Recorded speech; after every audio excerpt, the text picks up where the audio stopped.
মানবদেহ সম্পর্কে কিছু গুরুত্বপূর্ণ তথ্য। মানবদেহের সবচেয়ে বড় কোষের নাম হচ্ছে ডিম্বাণু। যে কোষ থেকে মানুষ তৈরি হয়। প্রতি মাসে মায়েদের শরীরে একটি করে ডিম্বাণু তৈরি হয়।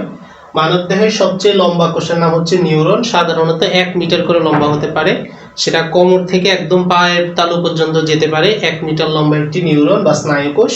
মানবদেহের সবচেয়ে বড় হাড়ের নাম হচ্ছে ফিমার, অর্থাৎ যে হাড়টা আমাদের উরুতে থাকে, রানে থাকে, সেটা হচ্ছে সবচেয়ে বড় হাড়। মানবদেহের সবচেয়ে ছোট হাড়ের নাম হচ্ছে স্টেপিস, যেটা আমাদের কর্ণের মধ্যকর্ণে রয়েছে। মধ্যকর্ণের সবচেয়ে ছোট হাড় হচ্ছে স্টেপিস।